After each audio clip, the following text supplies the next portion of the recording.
Stretch a little bit. Welcome, everyone. We'll give everyone a few minutes before we get started. 1 minute, one more minute before we get started.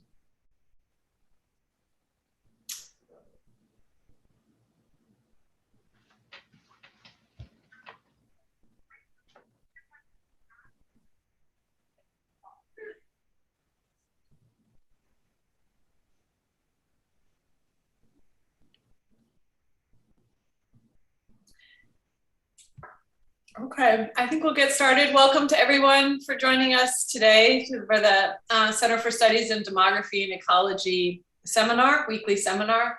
We're delighted to have you all with us, despite the weather and the atmospheric river and cyclone bomb that we're all experiencing. Really happy to welcome Dr. Carlos Becerra to our seminar today. Dr. Becerra joined the CSDE community last year as Northwest Federal Statistics Research Data Center Administrator, which is something of a mouthful. His appointment is through the US Census Bureau, but he sits here in Seattle at our center, and we're really lucky to have him. Carlos holds a PhD in geography and a Master of Science in Community Development from UC Davis. His research focuses on the intersection between immigration, socioeconomic inequality, and racialization in the US. And he has experience using a lot of the classic demographic data, ACS, CPS, and obviously the decennial census data. And he accesses those through IPMS or NHGIS, as well as the Census API. So great experience for those of us who are demographers or budding demographers. Carlos is passionate about knowledge dissemination and shares the census's core organizational belief that data-driven decision-making is a key component for positive social change. And as an RDC administrator, he places particular attention on outreach. And I know he'd be very happy to talk to you about accessing the RDC and what's possible and those and the benefit, the wealth of data that are there. So, but before, rather than going into a lot of detail on that, I think we're really looking forward to his own research talk, which is entitled Inequality, Immigration, and Ethnoracial Stratification in the United States. So thank you for being here today, Carlos. Well, thank you. Thank you very much, Sarah, for that great introduction. I'm very happy to be here, and I'm very happy to all of you were able to join me today and share your lunch hour here in the Washington time zone with me for my presentation in the seminar. So I'm going to go ahead and start sharing my screen so that you can see my PowerPoint. Hold on. Okay, there it is. All right, are you seeing my slides now? Yes, yes. Okay, great. Okay, so as Sarah said, this talk is going to be about migration, inequality, and ethnoracial stratification. This is work that I did for my dissertation for the PhD in geography at UC Davis with Professor Luis Guarnizo, who is my advisor. And I'm going to start by giving you a quick outline. First, I'm going to talk about the background, then the analytical framework, then the data and results, and lastly, we'll end with some discussion. So for a background, on this research. This was a multi-year research project that I did with Dr. Guarnizo, as I mentioned. And we were trying to look at the relationship between migration and inequality, and not only seeing it as phenomena that occurs between groups, but also within ethnic groups. So this is when race became very important in this relationship. And we realized that there were no studies incorporating race in this migration and inequality exploration. So for some context, the US is the main destination of global migration. So by 2019, almost 45 million people in the US were immigrants. That represents about a 14% of the total population. And with this population of immigrants comes a lot of ethnoracial diversity. So in the 1960s, about 15% of the population were ethnoracial minorities. And by 2018, this grew to about 40%. So this brings a lot of inequality within a context of global capitalism. And the most affected populations by this inequality are usually ethnoracial minorities, with the exception of some Asian origin groups, as I will describe later on. So the analytical framework that we use for this study in migration inequality is usually seen from two main sources of studies. So some focus on the places of origin, and they see this relationship between migration and development. So for example, they look at remittances from immigrants that have gone into more developed countries back to the country of origin, or from the effects of brain drain, where when immigrants that are highly educated leave the labor market and how that affects the local economy. Or on the other side, is looked as in the place of destination, where the receiving country has effects from immigrants entering the labor market. And if, for example, the immigrants have low socioeconomic status, how this affects the poverty measures within this receiving country. However, in both these studies that I mentioned, immigration is seen as this external force, as this exogenous force that either leaves or comes into countries of reception.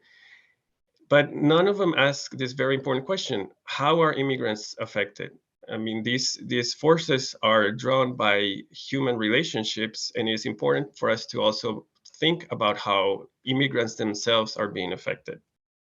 So some dominant explanations about this effect of immigrants themselves try to use selectivity, context of reception, mode of incorporation, and levels of assimilation represented by the works of all these great economists and sociologists, and more of a social perspective using racialization, stereotyping, colorism by the receiving society to explain the differences in outcomes in these ethnic groups. But common themes emerge in these studies that are problematic. Immigrant groups are seen as racially homogeneous. So it's kind of saying that once immigrants enter the US society, they are deprived of any difference within them. So no race and no other characteristics. They're just one homogeneous group. And the other theme is that human capital is taken as the best means to explain socioeconomic assimilation or in diminishing inequality. So the purpose of this study is kind of to question that.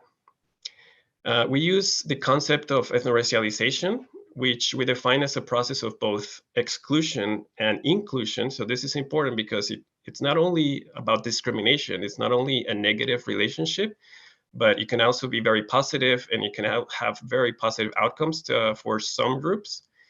And for exclusion, some groups are constructed as unassimilable, undeserving, opportunistic, sometimes even lazy, and kind of like a burden for society.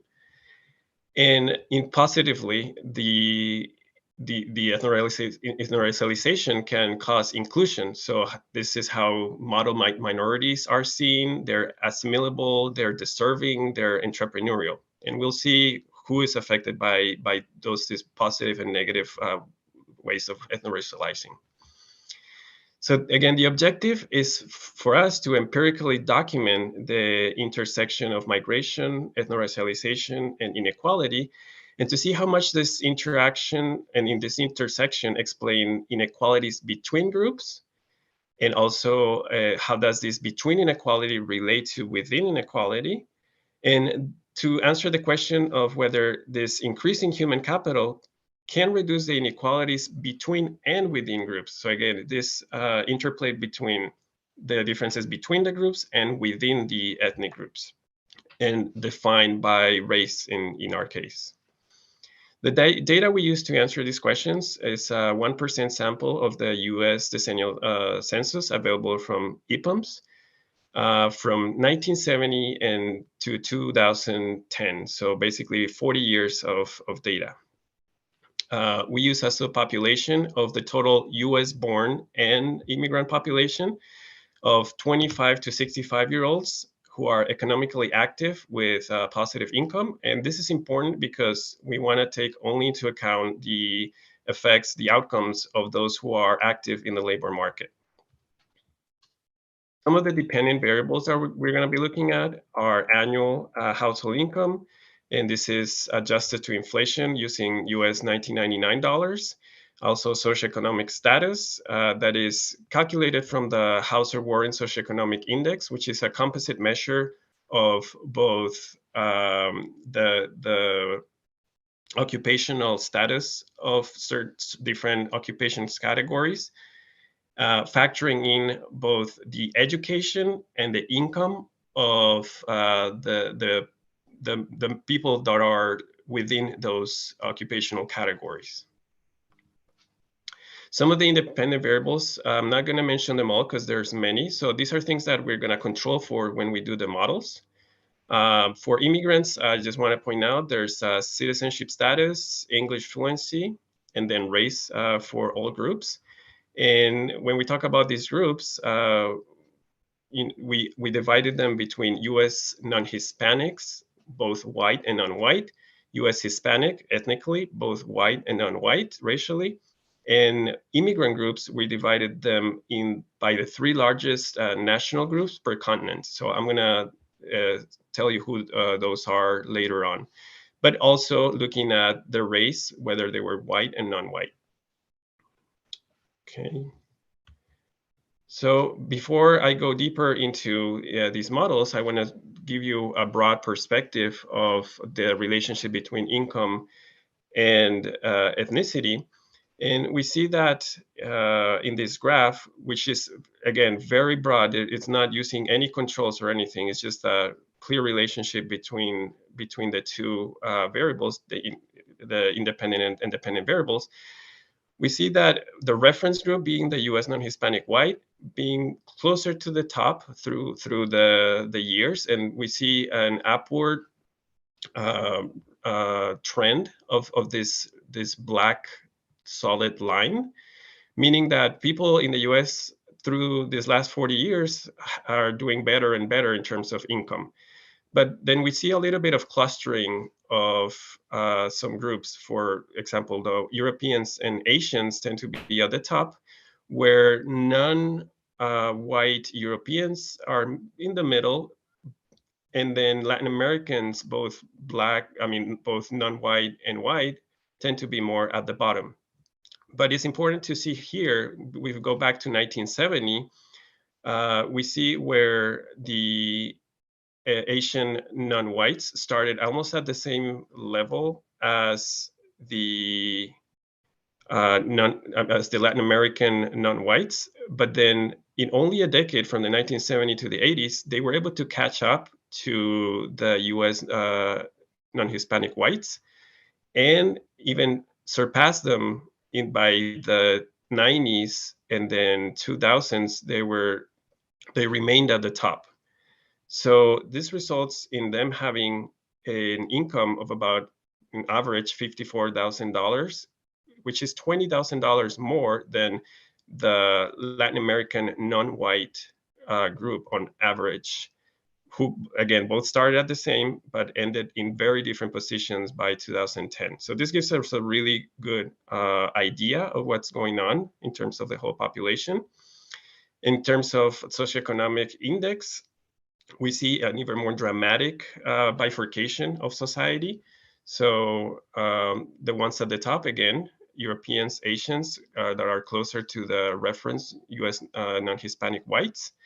And way at the bottom, with no positively increasing trend, just kind of stuck and even sometimes going towards the negative slope, the Latin Americans whites and Latin Americans non-whites. So again, this just gives us a broad overview of what's happened in the last 40 years.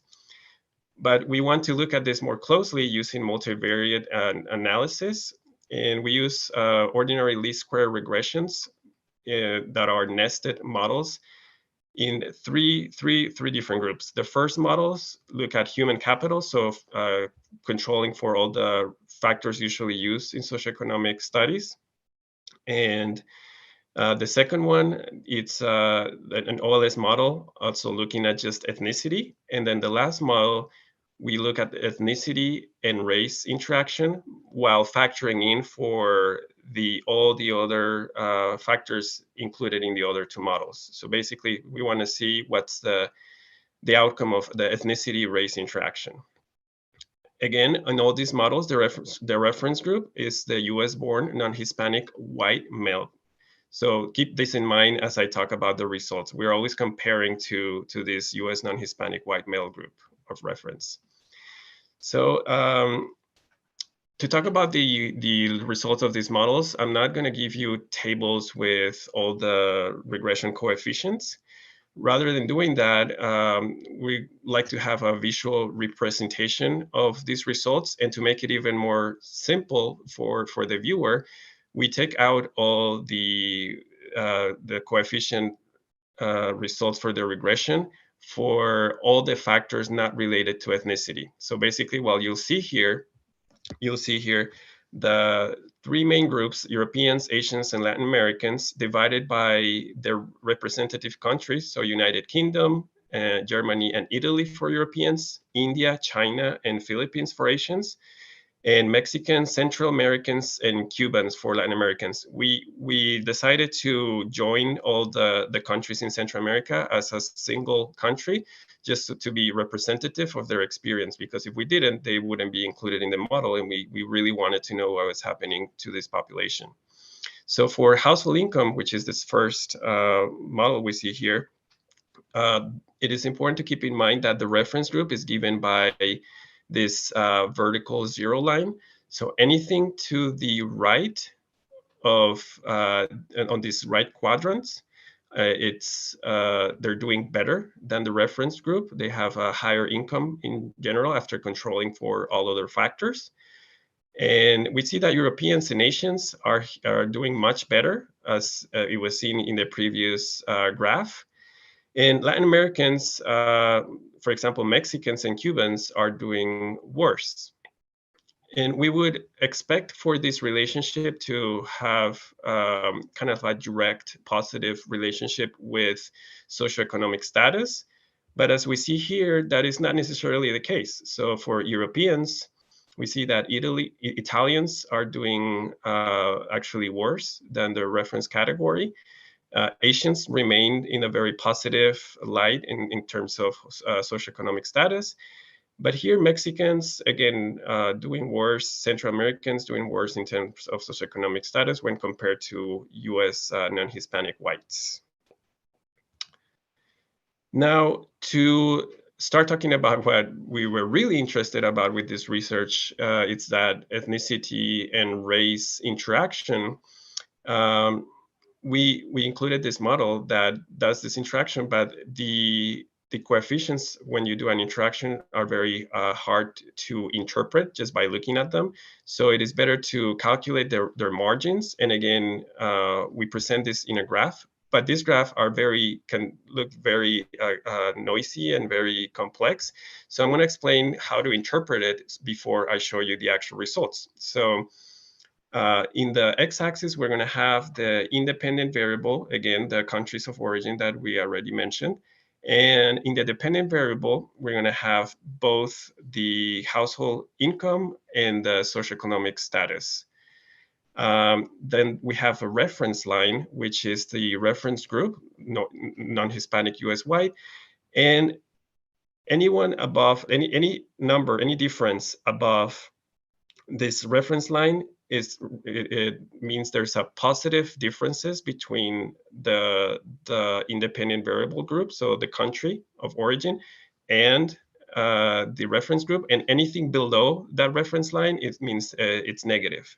Another thing that we're going to observe is these points. So each one of the countries that are going to be in this x-axis is going to create 2 points, one for non-whites, since that's our main interest, and whites, again, given by race.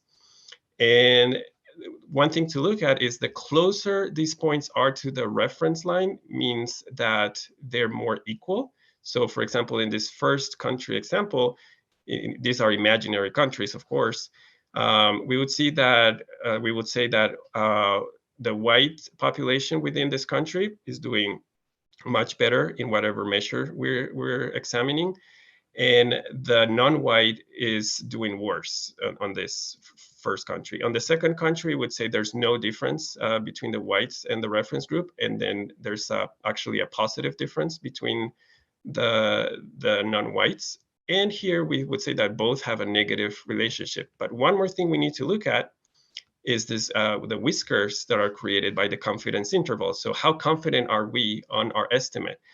If there's a big confidence interval here, it means that there's a lot of variance in this estimate. So there's a lot of error that can be created, but this error is not large enough to make it non-statistically significant, which is the case for this long whisker right here at the end on the third example country, where the whisker actually surpasses the reference line, meaning that we cannot see a significant difference between the two, even though on average, the average point is below and it's a negative relationship.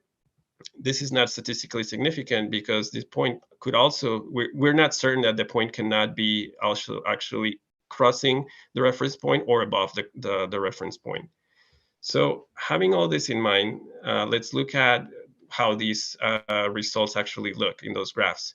So for the ethnoracial stratification by human capital, first we're going to divide the groups by human capital. So we're going to start with the lowest human capital, so people with the lowest level of education in both the outcome variables.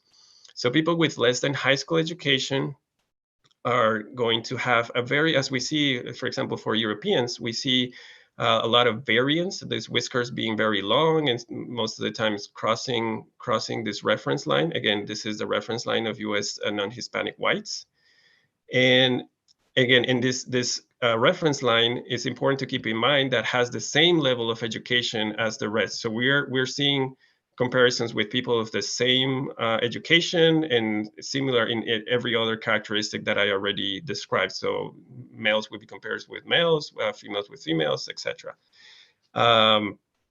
So what we see down here is that the different countries define the relationships, and we see that for Europeans, most of the non-white Europeans are below the reference group, although with big variance within them. And for Asians, the white Asians are also below, but again with a lot of variance. But then I really want to draw your attention to the Latin Americans, that we see there's very little variance, and they're all below the reference group in a very deterministic manner, meaning their relationship is very certain. We're very certain that these groups are where they are in this graph. For HWSEI, so it's the socioeconomic status, we see a very similar relationship. We see that European and Asian groups have a lot of variance. Some of them, for example, we start seeing Indians showing a dominance, even if they're white, the non-white not being very different than the reference group. But we see again Latin Americans way at the bottom, no whiskers, so a very deterministic relationship for this ethnic group. And then also no differences between blacks, between non-whites and whites. So this is very important as well. So for them, ethno-racialization is very deterministic. And so now that we saw the population with the lowest education, let's think about inequality among the most select and assimilated immigrant groups. So those with the highest human capital, highest level of education, so more than college. These are people with postgraduate degrees, so masters and PhDs. And we would think from a meritocratic perspective that the inequality within these groups and between these groups would be significantly reduced. And what we see now, taking the more than college population, is that although there's a lot of variance in Europeans and Asians, we see it's not as deterministic, and we see non-white Europeans stay at the bottom, and the non-white Asians, kind of like, for example, Indians being at the top. So there's more variance for some of the groups, but again, for Latin Americans, nothing really changed that much. Still at the bottom, less deterministic, but still very significant differences between them and the reference group. And for their socioeconomic status, this is even more dramatic. So we start seeing that all groups are actually becoming more equal to the reference group, with, again, Indians being at the top, both whites and non-whites.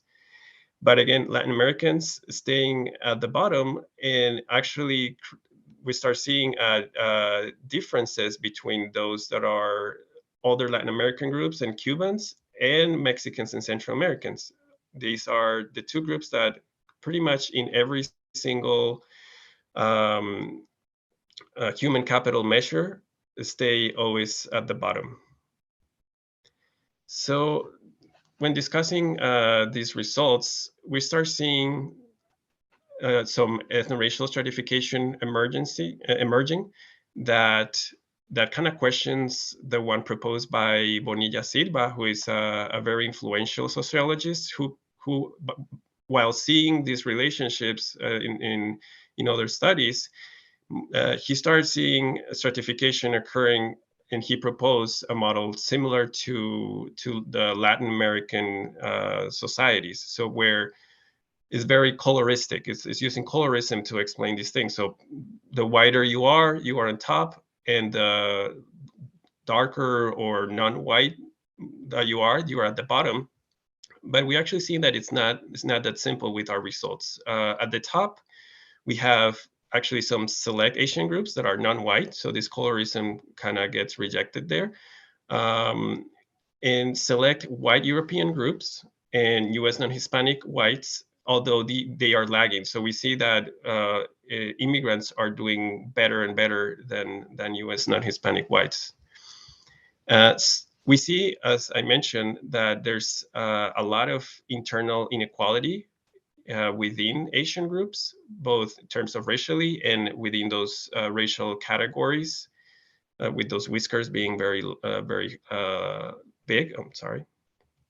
And at the bottom, we start seeing African Americans who are US born, Latinos, both US born white and non-white, and immigrants. And these groups tend to be in increasing disadvantage. So these groups actually possess relatively low internal inequality. So again, very deterministic. Their inequality relationship between their characteristics and the outcomes is very well defined at the bottom. So Mexicans, Central Americans, and especially those who are non-white, and African Americans are persistently worse off. So this kind of shows us the emergence of a multi-ethnic underclass. That underclass term refers to Wilson's proposition in the 1970s of the inner city underclass, mostly represented by African Americans. But now we're seeing this emergence of another underclass that also includes Latino and Latin American populations. So now we have to think about the ethnoracial perspective. So this creates a different picture of immigration inequality relationships, for sure. And in this new analysis, ethnicity mediates the effects of race and inequality between and within groups, as we have observed. So what we discover is that race is not this monolithic, black and white, static category, but rather it should be understood in our analysis more as a fluid social construction that is mediated by ethnicity. So these things, especially when studying immigration, cannot be disjoined. And these results have, of course, very serious ontological, so the experiences of everyday life of the populations that we study, and epistemological implications. So who is being excluded and who is being studied by researchers of these topics. So the main emerging question that comes out of this study is and something that needs to be studied further, is the historically persistent exclusion of Mexicans and Central Americans, determined mostly by their mode of incorporation in social capital rather than by their ethno-racial discrimination. And I would say that when we look at this, so mode of incorporation, saying, well, let's say, for example, well, of course, Indians are going to do much better in socioeconomic status because they have the highest education. If you look at their population, they have the highest levels of education, and especially when compared to, for example, Mexicans that have the lowest. So you would say, well, it makes sense that people that have higher education are going to do much better. But then we have to see numbers. How many Mexicans are actually in the upper tiers of the labor market? And what we see from census data is that their numbers are actually almost match those of Chinese. They're a little bit lower than Indians, but almost match those of Chinese, and are even higher than other countries usually imagine as being like belonging into this upper tier of like, for example, STEM labor market. For example, more than Japanese, more than Koreans. So Mexicans are very present in terms of numbers, but they're not present in terms of percentages. So they tend to be excluded both in the labor market and in studies of the labor market. So what we need to do is include ethnoracial identification in future studies of inequality. And we need to have more qualitative and qualitative studies on these relationships between ethno-racialization inequality among immigrant groups, especially among the highly skilled. As I said, there's a lack of this study, and this is something that I work on my other two papers that I did for my dissertation, and I would be happy to present those in the future. But for now, this is all I have, and if you have any questions, I'll be happy to answer them right now. Thank you, Carlos. There's a bunch of questions in the Q&A. If you open it up, I can help with, and I'm not sure if the person who typed in anonymous attendee, if they would like to I'm not sure who they are. Let's see, if they'd like to ask their question live, they could. But I'll start off. How are immigrants from the Middle East accounted for? I think there are a bunch of definitional questions about the data that would be helpful to address. Yeah, I'll try to answer these as best I can. So since we use census data, we use the very problematic and imperfect definitions of the census of the different ethnic groups. So Middle Easterns are included within Asians as an ethnicity, um, but they are not like they're included in my analysis, in our analysis that I did with Dr. Guarnizo. There are in the other Asian group. So the when we're looking at specific countries, we only looked at the top sending immigrant countries, and none of the Middle Eastern countries qualified, for that definition. It would be very important to look at their influence here, especially as they are more racialized as white. So yeah, this is definitely something that needs more studying. Hopefully, I answered that question, and I see there's some more. Maybe a couple more definitional questions and then some substantive ones. So okay. And just a quick question about why white males. I think you maybe touched on it briefly, but white non-Hispanic white males as the referent as opposed to. Okay, let me see. I mean, I think it's just a clarification. So yeah, white means again the definition of the census. These are self-identification. So I think the question is why use them as the reference group as males, and okay, hold on. Maybe I'm looking at the wrong question. Okay, yeah, okay. I scrolled down all the way to the bottom and saw other questions. Okay, so let me see. Not just Hispanic whites. Hispanic whites. Oh, males. Well, because when you create this models, basically, the more factors you include in the model for control, the more narrow your reference category becomes. So the actual reference category is like non-Hispanic white males who are low educated, who are citizens, who are so like the more controls you have, the more specific this reference is when you are running the model. So that is the main reason why. Yep. And I'm not sure if this is what you were asking, the females versus males included in the other groups. One thing we need to do, and we acknowledge about our models, is that they do not have this sex difference. They're just, sex is just used as a control, where we know that sex is a huge determinant of these relationships. So one of the next things that we're doing is actually running these models by sex, or another thing we would like to try is to include an interaction of sex. So it would be like a triple interaction. But then if interpreting interactions is complicated, imagine a triple interaction. So this is not preferable. So we might just run the models only on males and only on females to have a better idea of this sex question. Right.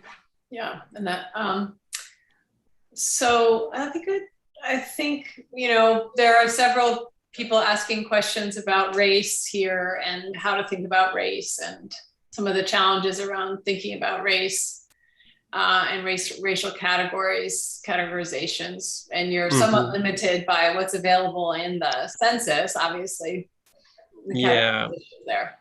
Yeah. So for example, I see a question there like, who are white Asian individuals? And yeah, I was surprised to see that there's actually a large number of people to self-categorize as white within the Asian, and most of them could be, as I said, Middle Eastern, but we still see this group emerging in within the country definition. So within Chinese, there's people that self-identify as white.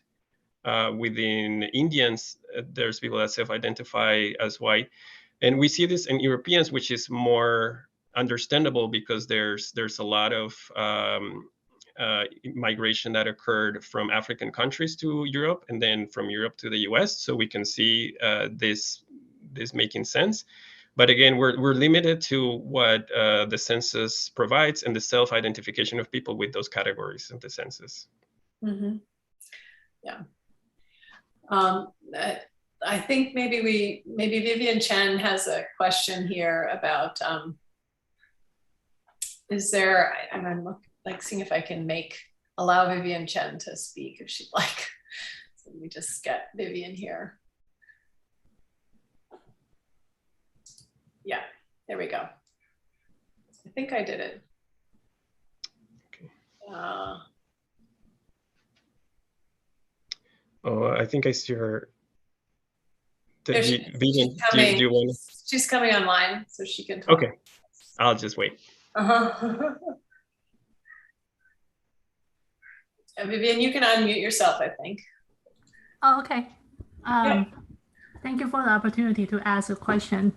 I'm just curious that whether in your model, whether you control for the immigration generation, like whether they are first or second generation, because I think especially in past 20 years, my understanding is that especially for Asian group, when you group by different country origins, there are a bunch of differences of the proportion of immigration generations from each different country. And I was wondering to what extent that kind of proportional generation change impact this your trend, the outcome you find from the overtime trend. Yes, thank you, Vivian. That is a great question. And unfortunately, our models do not control for immigration generation.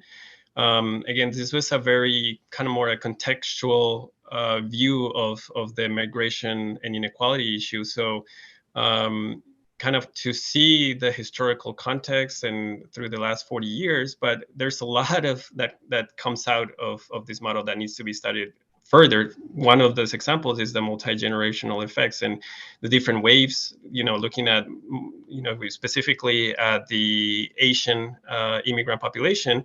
There's different waves that are different. These have different results, whether you are first generation, second generation. So yeah, unfortunately, we did not control for those.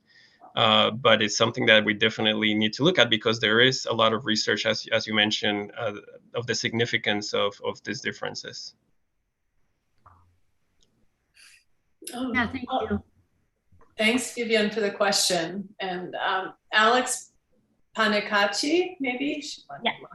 Yeah. I'm here. Sorry, it was a very long question. It's an extremely interesting study. I was curious to know if you have anything on the go with the new census data, because it's still kind of biased, but at least it allows, for people to include different races, for example, like multiracial individuals. And that'd be interesting to, see what the trends are out there. And I was interested in also knowing whether you included because non-Hispanic US-born individuals, I thought about what about Native Americans, Hawaiians, because that definitely, I guess, there is a difference there too. And I didn't quite understand. Well, you used all the census categories, but I also didn't quite understand about for instance, the case of Black immigrants from African countries, where they were in the categories, and also if you consider citizenship, like Black immigrants coming from Europe, for example, so with a European passport but a Black origin. So I guess the trends would be different there. Yes, so these are all great questions, and I don't know, to answer them, if we have a minute, I'll just go back to the presentation. Hold on. And let me see. So hope you're seeing my presentation. Yes. Sorry, I'm just gonna go, hold on. That's gonna take too long. So I'll just look for the slide. So the slides here, for example, this from the lowest capital that I presented, if you see on the very left, there's this, well, let me first answer your new US Census data question. So yeah, there's definitely new categories being developed by Census, which is great. However, they're still not perfect. I mean, these are very complex categories to define for the whole ranges of human ethnicity. So, but definitely they are better. And hopefully when the 2020 census comes out, we'll be able to see how these new categories are seen in these relationships. So yeah, that's again something that needs to be explored much further down the road. For the non-Hispanic US born, so your question, yeah. So non-Hispanic U.S. born included, for example, the Native Americans. So these are included in that category right here to the lower left. So U.S. born non-Hispanic includes both African Americans and Native Americans. And as we see, in all of them, they're pretty much at the very bottom. So African Americans and Native Americans. So in terms of income and socioeconomic status, again, I'm going to go to the highly educated. We see US born non-Hispanic, which African Americans and Native Americans are down there in every single measure, except for the highly educated HWSCI, so socioeconomic status. Then the Latin Americans are way below. But yeah, that's definitely there. I just don't focus in it so much because I'm talking a lot more about immigration. But we have the data, and we can definitely look at this a little bit in more detail. With regards to the Black group, that's for the immigrants. That's included in other immigrants. Unfortunately, we also had analysis with African countries and African sending countries, and as you say, both that go first to Europe, and so they have European citizenship. And unfortunately, there were not enough to have their own category. So they're in this group of other immigrants that also includes like Canadians. So it's very fuzzy. So we don't talk about those that much because they might confuse some of the findings that we see in the other groups that are high immigrant sending groups, the more representative groups. In terms of controlling for citizenship is one of the factors that we control for, and we actually run models with citizenship. And we saw that although having a citizenship, well, only US citizenship, we cannot really control for like if they have European citizenship, but having a US citizenship is definitely a factor that equalizes to the reference US non-Hispanic, US born non-Hispanic group, white group. But not so much for Latin Americans. So again, we see that pervasive and very deterministic outcome for this population. Hopefully that answered your question. Stop sharing. Thanks. Yeah. That was helpful to relook at those graphs. Oksana, let's see, I'm going to see if I can. Sorry. Yeah. And I'm reading some of these questions. They're very good. So I wish I could answer them all, but I think we don't have that much time. Yeah, hi, this is Oksana, and I'm assuming you didn't look at the factors that play a role in differences between socioeconomic status and human capital, but because you mentioned education, I'm wondering if it was just mostly an assumption or if it was a part of your study. And also, this data is just so extremely useful and helpful. I work for the City of Seattle Office of Immigrant and Refugee Affairs, so this is on our minds day in and out when we work with immigrants for various countries. So if there is a study that you're aware of that is broader and accounts, like I know that you said people from African countries and Canadians were put in the other immigrant category, which kind of is mushy as you put it, but so yeah, if you're aware of other resources, that would be helpful for us to know. Okay, so for your first question about education, well, I'll try to answer it, but I don't think I understood completely what you meant.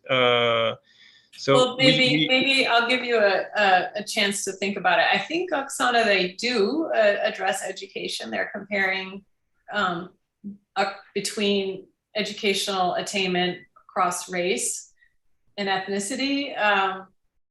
Maybe that graph those two graphs you showed, maybe Carlos would help. Okay. Maybe I misunderstood what your question was, Oksana, but. Yeah, well, so we can leave it. Like the question was what causes these differences, which I assume you did not really study, because then you would have solved all the societal problems by that time. Right.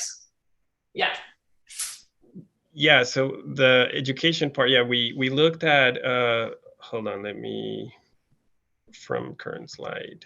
So as I said, we divided education by educational attainment. So we control for education less than high school, more than having high school diploma, then having some college, having a college degree, and then having higher than college degree, so masters and PhDs. And it's tons of results and tons of tables. So I kind of try to summarize it in these graphs, just showing you some of the more dramatic examples. But this is exemplified in all of those different categories. And the why aspect of it, I think, is what needs to be studied more deeply, because we argue it's because of ethno-racialization, but it's not as simple as that. I mean, there's many factors that once you start looking at more qualitative studies, maybe those will help you answer those things better. But with this broad census data, we can only look at aggregate numbers. So yeah, definitely more research needs to be done. And then knowing other studies that kind of look more into that, I will have to go back to you with that, because yeah, none come to mind to me right now. Review, there were not many studies looking at this from the African perspective, and more of that African to Europe perspective. So yeah, unfortunately, I don't have a lot on that right now, but I can definitely look at it. I guess there's just a general, maybe a reflection you might offer around, in an ideal world, if you were in an ideal world, how would you study ethno-racial identity and to help us better understand stratification in the US context? Which is a very big question, but I think a lot of the general questions that you got today were kind of troubling that. And yeah, no, definitely. In an ideal world where I have all the data that I can imagine, it is something that I've tried to do, and we've tried to do with Dr. Guarnizo, is try to look for ways to incorporate real ethnicity and real racial identification of these populations, depending on their country. So the more specific you go, so for example, one of the, I would say, more problematic definitions that are out there is this pan-ethnic definition of Asians, which include extremely different populations, both racially and ethnically and historically, in billions of people within this category that supposedly determines their outcomes. So in a perfect world, I would have the race and ethnicity that these people would really identify with in their country of origin. And it would create a huge category that is very country specific and even region within country specific. So, I mean, only talking about Colombia, I'm from Colombia, in a small country, and with huge regional differences. So people from the coast are very ethnically and racially different than people from the capital city, which is in the Andean mountains. So yeah, in a perfect world, I would have these very specific racial categories and ethnic categories of all these groups, which in a conversation that I had with Mark Ellis, which is the director of the FSRDC, where I work, and also a member of the CSDE.